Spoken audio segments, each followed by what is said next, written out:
to mobilize 460 healthcare providers and researchers and policymakers from across 35 countries in Africa. It's a huge effort. It's very stressful. But when you see all of us now under one roof, and all of us believe in one vision, that one day, everyone in Africa will have access, proper access to equitable healthcare solutions. And towards this, And towards this vision, we will all work hard. We will work hard and partner with governments who sharing the vision, with local governments, with global organizations, with universities and all the stakeholders, even parliament members and policymakers. They have a great role, and we want to fill this gap. That's why we have this meeting today. Ladies and gentlemen, welcome to the Merck Africa Luminary, another valuable milestone of our long-term and strong commitment towards the social and economic development of Africa.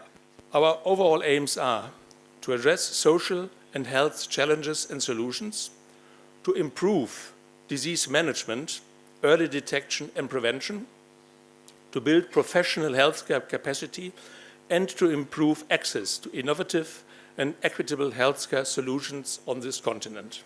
The reason why we are doing this is because Africa is the continent of the future. We believe so. And today already, 6 of the world's fastest growing economies are in Africa, on the top 15.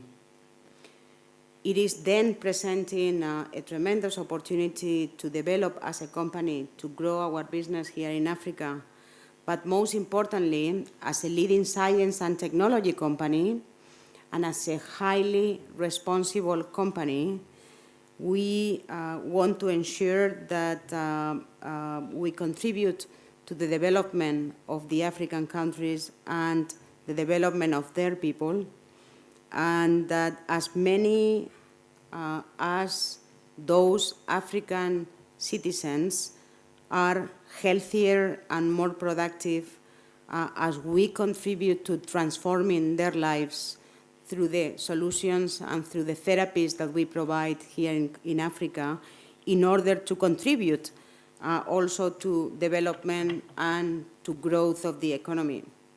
À ma qualité de ministre de la Santé et de l'Hygiène publique, je me réjouis également de la tenue de ce colloque, qui rassemble ici en Abidjan des éminents professeurs et des experts avérés dans la recherche en santé. Il est certain que Merck Luminary donne l'opportunité à nos spécialistes de la santé de partager avec leurs différents homologues venant des 35 pays les résultats obtenus dans leurs pays respectifs, faisant ainsi avancer la réflexion. C'est un honneur pour moi aujourd'hui d'être devant cette auguste assemblée constituée de décideurs politiques, de chercheurs, fournisseurs de soins de santé provenant de plus de 25 pays africains, anglophones et francophones, à l'occasion de la 3e conférence de Merck, qui sera également l'occasion de lancer pour la première fois la campagne « Plus qu'une mère pour les pays d'Afrique francophone ».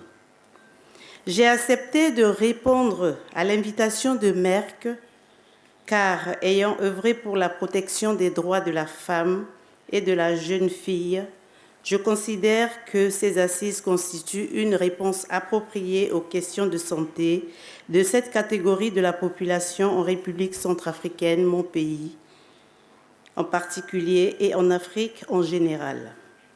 En ma qualité de première dame, je voudrais soutenir l'initiative à la campagne « Plus qu'une mère ».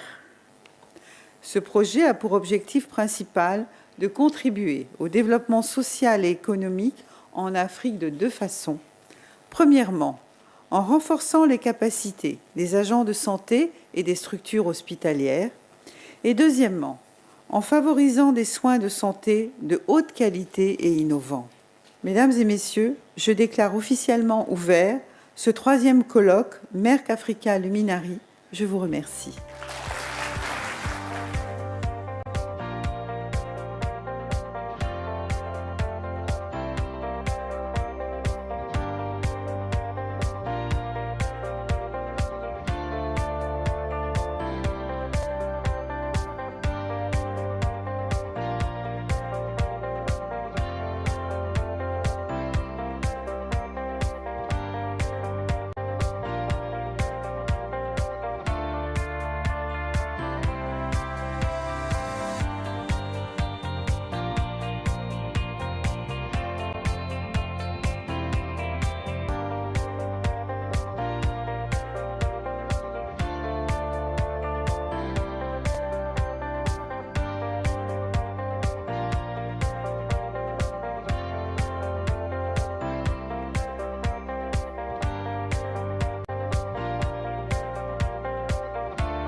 to say to you that infertility is not only a problem for limited resources women or women who cannot afford treatment, it's also a problem for high-level women and educated women.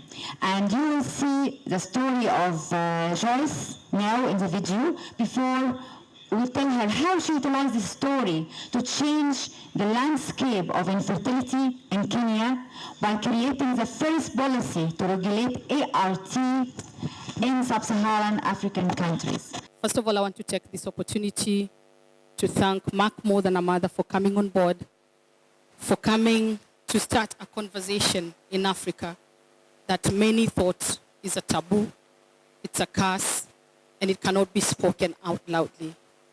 And that's the reason why we call it More Than a Mother. And so when I was elected, it's my first time to be elected in Parliament. I met with other female members of Parliament and shared my story with them.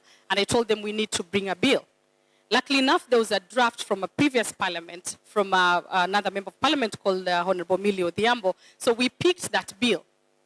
And we made sure that we championed that bill in Parliament. We made sure that we mobilized even male members of Parliament to support the bill.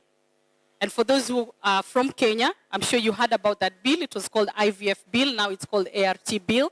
And we made sure that bill passed in Parliament. And as we speak right now, we are the first Parliament in Africa to have passed the ART bill at the National Assembly. And it has already gone to Senate. And I'm sure at the Senate, because everybody was involved in the beginning, I'm sure there'll be less amendments to make sure that we have a bill that will regulate when we say ART, I think all of you here are doctors, you understand what it means, because now it puts on board all the procedures from IVF and any other medical treatment for infertility. We have in the audience now, we watched the video of Grace and the story, and we have in the video now Grace. Grace, can you come please?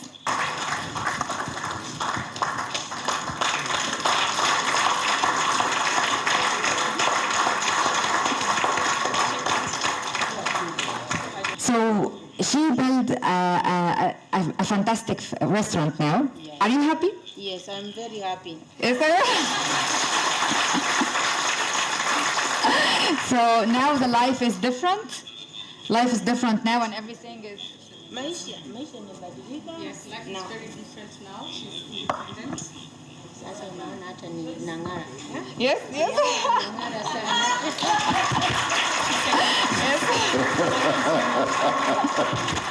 It's great. She said that life is very different for her, and as you can see, she's already looking beautiful, and she, because Merck More Than a Mother came on board to help her and empowered her. Even the problem that she was having of using insulin every day, she no longer uses it. Is that so, Grace? Yes. So our key message is prevention. Infertility can be prevented, but also cured. So rather than people seeking first, when you fail to have a child, then people believe you have either been cursed or something wrong has happened. So the first call is to go to the witch doctors.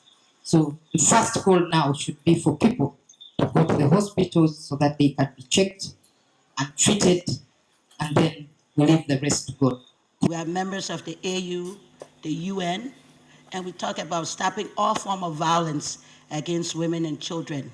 Stigmatization is a form of violence. Changing our minds and changing our attitudes, especially for us as Africans, how we look at women, how we treat our daughters. It's not just to the men, but to the women as well. As mothers, you want your daughter and your son to go to school. After graduation, you hope that they get married. After marriage, you start asking for your grandchildren. In the absence of that, you either start blaming your daughter or blaming your son-in-law. Am I right or wrong? These are some of the things that we need to change as Africans. We need to change our minds, change our attitudes, how we look at a woman. more than a mother. We had to create the culture shift through awareness and sensitization. And awareness and sensitization meant we needed to form these women into groups, build their capacity, give them information so that they are the change agents in the community to go and tell others that one, you can, both of us can have a problem. If you feel you have got married, you can go to the hospital, both the man and the woman together, so that you can identify who has a problem. Now we have in the audience as well women from Nigeria. Who is from Nigeria?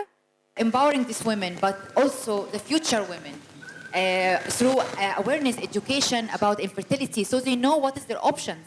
And also the government, how to take care of them from the beginning when they have a problem, and encouraging also men to talk about infertility and know that it is not only the problem of women. So how do you feel about this, and what's your opinion?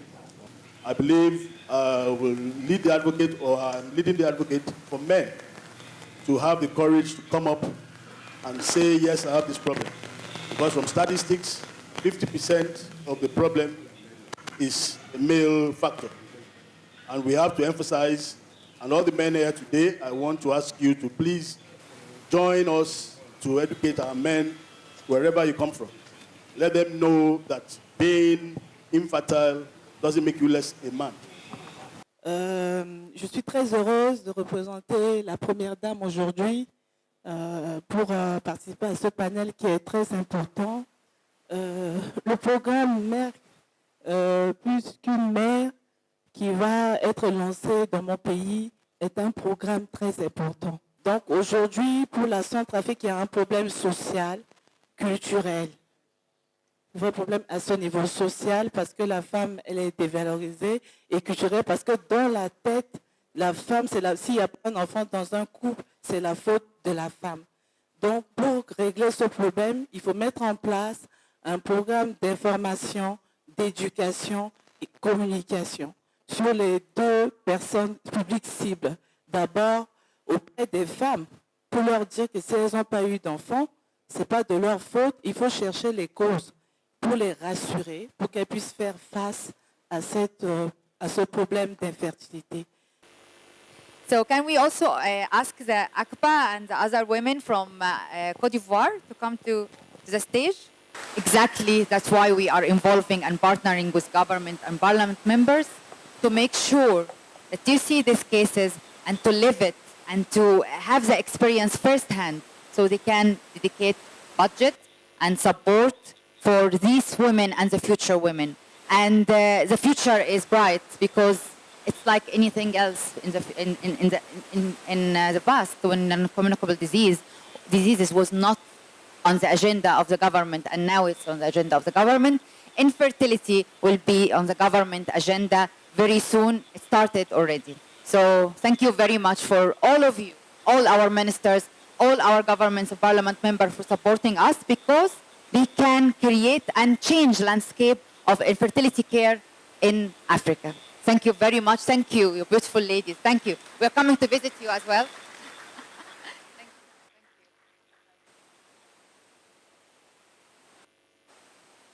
What Merck is doing, bringing the government, bringing the practitioners to come together to focus on infertility and to make a cultural change is very, very helpful.